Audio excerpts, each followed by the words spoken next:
आज हमारा 1000 वीडियोस की सीरीज का 77th वीडियो। सो फ्रेंड्स, आज का जो हमारा क्वेश्चन है वो है solve the differential equation dy by dx is equal to 2x plus 2y minus 2 divided by 3x plus y minus 5। अब यहाँ पे सबसे पहला जो डाउट होता है बच्चों को वो तो यही होता है कि भाई क्वेश्चन तो दे दिया एंड डिफरेंशियल इक्वेशन के काफी सारे मेथड है, तो हमें पता कैसे लगेगा कि किस इक्वेशन में किस मेथड को अप्लाई करना है। So how to determine the method through which the equation can be solve. तो यहाँ पे मैं आपको तीनों ही मेथड से बता देता हूँ कि यहाँ पे कौन सा मेथड लगेगा, कौन सा नहीं लगेगा, तो क्यों नहीं लगेगा। सो फर्स्ट ऑफ ऑल मैं पहला मेथड देखता हूँ कि भाई homogeneous method. So homogeneous method में हमारे पास में F of X Y consider करना रहता था, जहां पे x की जगह पे tx को रिप्लेस करना रहता था एंड y की जगह पे ty को रिप्लेस करना रहता था। तो हमने x की जगह पे tx रिप्लेस कर दिया एंड y की जगह पे ty रिप्लेस कर दिया। यहाँ पर दोनों साइड से न्यूमरेटर एंड डिनोमिनेटर से हम t को कॉमन नहीं ले पा रहे, तो यहाँ पे हमारे पास में f ऑफ जो tx ty है वो t to the power n and f of xy की फॉर्म में कन्वर्ट नहीं हो सकता। इट मीन्स यहां से अगर t ऊपर और नीचे से कॉमन आके किसी एक पावर में हमारे पास यहाँ समराइज हो जाता और n की पावर हमें 0 से कुछ भी मिल जाती, तो यहाँ पे हम कह सकते थे कि ये एक होमोजेनियस इक्वेशन है। बट यहाँ पे हम 2 और 5 के साथ में कोई वेरिएबल है ही नहीं, तो हम यहाँ पे t को रख नहीं सकते, तो इसलिए यहाँ पे कॉमन भी नहीं ले सकते। ठीक है, तो इट मीन्स ये वाला मेथड हमारा क्या हो जाता है, एलिमिनेट हो जाता है। अब सेकंड में बात करता हूँ कि वेरिएबल सेपरेबल मेथड है वो हम क्यों नहीं लगा सकते। सो वेरिएबल सेपरेबल मेथड, क्योंकि यहाँ पे हमारे पास में जो x का डिफरेंशियल है एंड y का जो डिफरेंशियल है, it means dx and dy, इन दोनों में हम इनको सेपरेट नहीं कर सकते। जब आप ऊपर और नीचे इनको आप क्रॉस मल्टीप्लाई करेंगे तो यहां से आपको dx एंड dy के साथ में इनके वेरिएबल सेपरेट नहीं हो पा रहे। ये आप पे छोड़ रहा हूं मैं, आप करके देखिएगा। ठीक है, थर्ड आता है हमारा non homogeneous differential equation reducible to homogeneous equation. It means हमारे पास जब होमोजेनियस इक्वेशन नहीं है तो हम इस नॉन होमोजेनियस इक्वेशन को होमोजेनियस इक्वेशन में रिड्यूस कर सकते हैं, पर कैसे, तो चलिए पता करते हैं। सो मान के चलिए हमारे पास में एक डिफरेंशियल इक्वेशन है इस फॉर्म में, जहां पे dy by dx is equal to a1x plus b1y plus c1 is equal divided by a2x plus b2y plus c2 है। अब यहाँ पे a1 and b1, a2 and b2 इस तरह से हम डिटर्मिनेंट फॉर्म में ले लेते हैं, तो अगर इज इक्वल टू 0 या नॉट इक्वल टू 0 आए तब हम चेक करेंगे कि वहां पे इस इक्वेशन को आप लगा सकते हो या नहीं, यानी कि ये दोनों ही केसेस में अप्लाई होता है। अब इन दोनों केसेस का जो एंड रिजल्ट है वो क्या मिलता है, आइए बताता हूं। सो फर्स्ट ऑफ ऑल तो जो मैंने बात की कि dy by dx की जो फॉर्म होगी a1x प्लस में b1y प्लस में c1 divided by a2x plus में b2y प्लस में c2, तो यहाँ पे a1 a2 b1 b2 दोनों की वैल्यूज गिवन है। ठीक है, अब a1 b1 a2 b2 को डिटर्मिनेंट फॉर्म में लिखने के बाद में इन दोनों को जब हम क्रॉस मल्टीप्लाई करेंगे a1 b2 minus a2 b1, ये हमारे पास में या तो इज इक्वल टू 0 आएगा या फिर डजंट इक्वल टू 0 आएगा। ये दोनों ही केसेस पॉसिबल है, जिन केसेस में हम जो नॉन होमोजेनियस डिफरेंशियल इक्वेशन है उसको रिड्यूस कर सकते हैं होमोजेनियस डिफरेंशियल इक्वेशन में। ठीक है, तो यहां से मैं इसको फर्दर अगर इसको सिंप्लीफाई करता हूं तो यहाँ पे a1 अपॉन में a2 एंड b1 अपॉन में b2, तो अगर ये इक्वल टू 0 होगा तो यहाँ पे a1 अपॉन में a2 जो है b1 अपॉन में b2 के इक्वल होगा, और अगर ये डजंट इक्वल टू 0 होगा तो इट मींस यहाँ पे a1 अपॉन a2 जो है doesn't equal to b1 upon में b2। तो इन दोनों ही केसेस में हमारे पास में non homogeneous differential equation reducible to homogeneous differential equation वाला केस पॉसिबल होगा। ठीक है, सो यहाँ पे हमारे पास में फर्स्ट ऑफ ऑल 2/3 एंड 2/1 ये दोनों जो है हमारे पास में नहीं है। ठीक है, तो हमारे पास में केस 2 जो है यहाँ पे एप्लीकेबल होगा। ओके, तब हम यहाँ पे इक्वेशन 1 से जो मैंने बात बताई 2/3 जो a1 अपॉन में a2 है एंड b1 अपॉन में b2 है, तो यहाँ पे 2/3 डजंट इक्वल टू 2/1 है। ठीक है, सो केस सेकंड एप्लीकेबल है यहाँ पे। अब इन अदर वर्ड्स हम क्या कह सकते हैं, the given differential equation is reduced to homogeneous form. पर कैसे, अब हम कैसे कर सकते हैं ये होमोजेनियस नॉन होमोजेनियस इक्वेशन को होमोजेनियस इक्वेशन में कन्वर्ट। तो यहाँ पर स्मॉल x की जगह पे कैपिटल X प्लस h को आपको रिप्लेस करना है एंड स्मॉल y की जगह पे कैपिटल Y प्लस k को रिप्लेस करना है। सो यहाँ पर फ्रॉम इक्वेशन 1 हम जब small x and small y की जगह पे capital X plus h and capital Y plus k respectively आप जब रिप्लेस करेंगे तो यहाँ पे क्या आ जाएगा, d कैपिटल Y अपॉन में d capital X is equal to 2 capital X plus small h plus 2 capital Y plus k minus 2 as it is denominator में आ जाएगा हमारे पास में। अब यहां से जब आप x एंड y वेरिएबल्स को न्यूमरेटर एंड डिनोमिनेटर से कॉमन लेके आप जब इनके जो कांस्टेंट वाले टर्म है इनको आप कॉमन ले लेते हो यहाँ पे ब्रैकेट में, तो आपके पास में एच एंड के की वैल्यूज निकालनी पड़ेगी।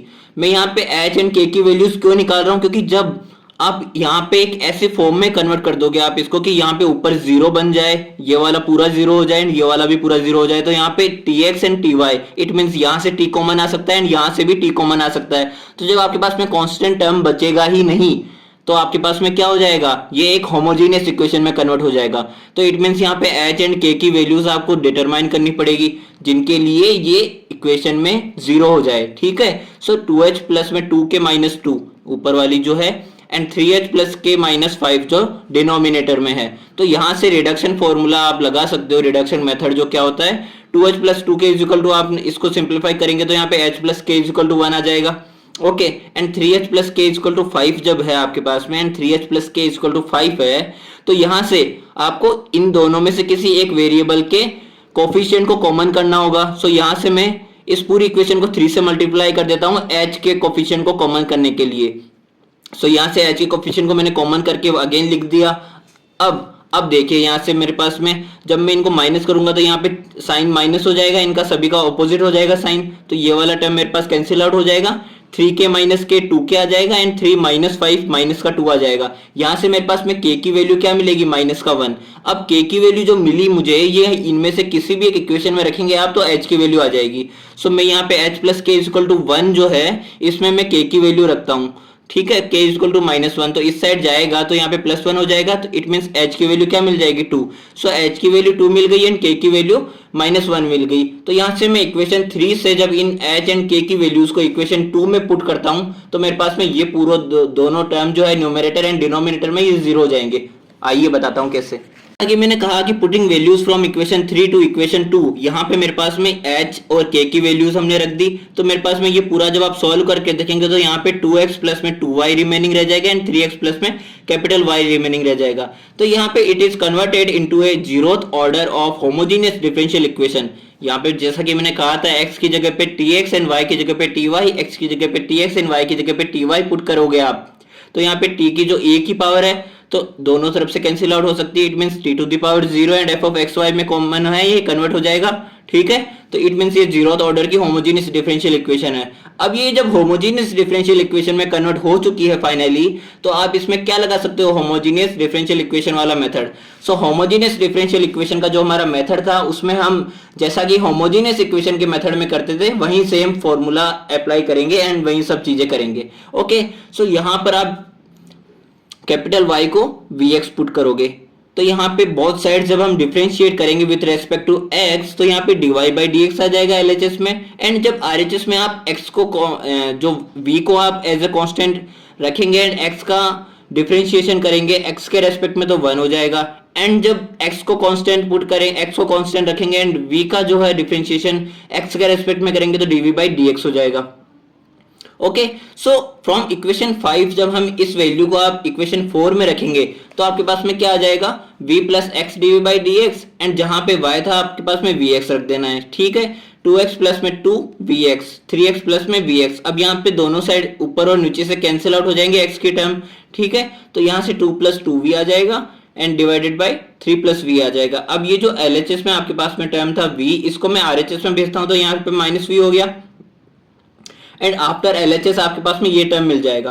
अब देखिए यहाँ से मेरे पास में जब हम इसको सेपरेट करेंगे x एंड y वेरिएबल्स में तो आपके पास में यहाँ पे आएगा 3 plus V divided by 2 minus V square minus V D V is equal to minus is equal to 1 upon में x dx। अब यहाँ पे बोथ साइड्स हमें क्या करना है, इंटीग्रेशन। जब आप v एंड x की जब वैल्यूज निकालेंगे इसके लिए आपको क्या करना पड़ेगा, इंटीग्रेशन। सो यहाँ से मैं जब v को माइनस का है ये टर्म तो मैंने यहाँ से माइनस कॉमन लिया तो यहाँ से मेरा माइनस इस साइड भेज दिया, तो यहाँ पे मेरे पास में डिनोमिनेटर में बच गया V square plus V minus 2।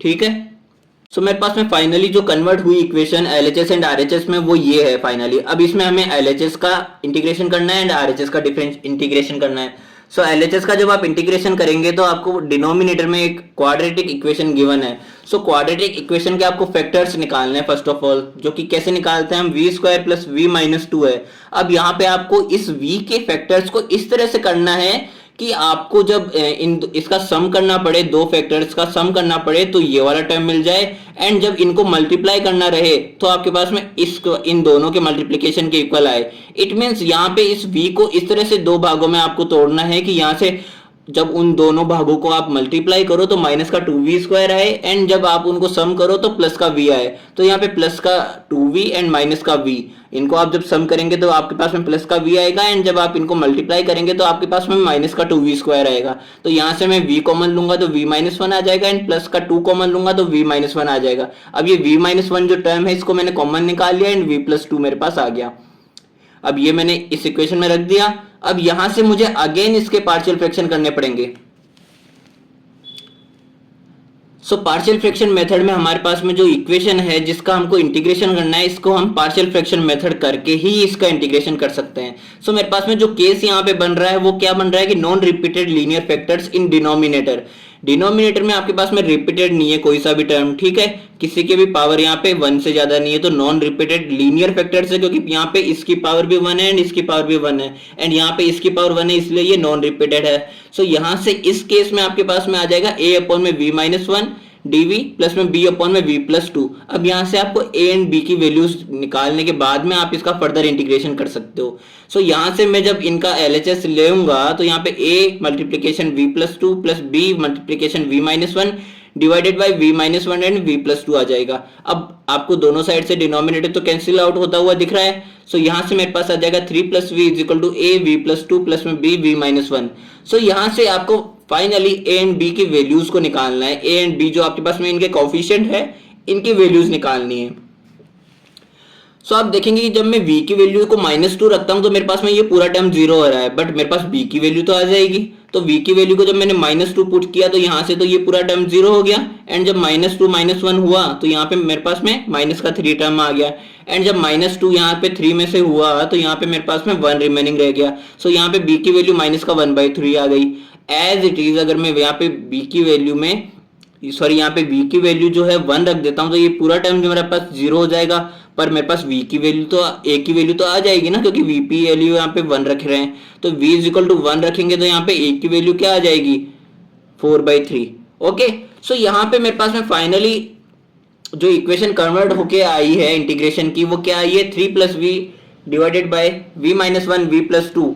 यहाँ पे मेरे पास में a की वैल्यू रख दी हमने 4/3 एज ए कांस्टेंट बाहर, एंड dv/ में v-1 माइनस में 1/3 इंटीग्रेशन ऑफ dv/ में v+2। अब यहाँ पे आपको लॉगरिदमिक इंटीग्रेशन ले लेना है सिंपली। तो यहाँ पे v-1 का हो जाएगा log v-1 एंड v+2 का हो जाएगा log v+2 and log c। तो ये हमारा हो गया by partial fraction method integration. अब देखिए RHS में आपके पास में जो टर्म था वो क्या था -1/x dx, तो यहाँ पे तो माइनस का log x हो जाएगा। अब LHS एंड RHS में जो मुझे आफ्टर इंटीग्रेशन टर्म मिले हैं इनको मैंने वापस से एक साथ लिख दिया। सो यहाँ से मेरे पास में माइनस का log of x 4/3 log of v-1 minus का 1/3 log of v+2 and plus में log c। यहाँ से मैं माइनस को इस साइड भेज देता हूँ, एंड मेरे पास में ये जो 3 का टर्म है इस 3 को मैं इस साइड ले आता हूँ, तो मेरे पास में क्या आ जाएगा देखिए फाइनली। तो यहाँ पे मेरे पास में finally 3 log of x = log of v+2 minus में log of v-1 प्लस में log of c आ गया वैल्यू। अब यहाँ से मेरे को लॉगरिथमिक कुछ प्रॉपर्टीज वैल्यू यूज में लेनी है, जिनका क्या है फॉर्मूला। अगर मैं लॉगरिथमिक प्रॉपर्टी ऑफ पावर देखता हूँ तो log बेस e m⁴n है अगर, तो इस पावर को मैं आगे ले जाके लिख सकता हूँ इस तरह से n log base e m। Okay, of addition की अगर मैं प्रॉपर्टी देखता हूं तो log base e m plus में log base e n equal to, अगर इन दोनों की बेस सेम है तो मैं इन दोनों को मल्टीप्लाई करके लिख सकता हूं। ओके, सो यहां से मैं इस वाले टर्म को इस साइड ले जाऊं तो ये प्लस में हो जाएगा, एंड इसकी पावर यहाँ पे ऊपर चली जाएगी एज इट इज यहाँ पे हुआ है जैसा है ना। तो यहाँ पे मेरे पास log x³ हो जाएगा प्लस में log of v-1 का होल 4 आ जाएगा पावर। अब मैंने log की जो एडिशन प्रॉपर्टी थी वो यूज में लेके log of x³ and v-1 हो जाएगा एज इट इज यहाँ पे log of c and log of v+2 को एडिशन प्रॉपर्टी से हमने इस तरह से लिख दिया। अब यहाँ से दोनों साइड से लॉगरिथमिक फंक्शन कैंसिल आउट हो जाएगा, देन मेरे पास फाइनली जो आएगा वो आएगा x³ v-1 is c v+2। अब आपने जिसका भी जो उधार लिया था वो उसको लौटाने की बारी आ गई। मेरे कहने का मतलब है कि y = vx आपने जो स्टार्टिंग में माना था वो आपको लौटा देना है। इट मीन्स यहाँ पे v = y/x रख देना है आपको जहां जहां पे v है। सो यहाँ पे हमने जब v रखा तो मेरे पास में जो फाइनल सॉल्व करने के बाद में इक्वेशन आएगी वो आएगी y minus X to the power 4 is equal to C capital Y plus में 2x।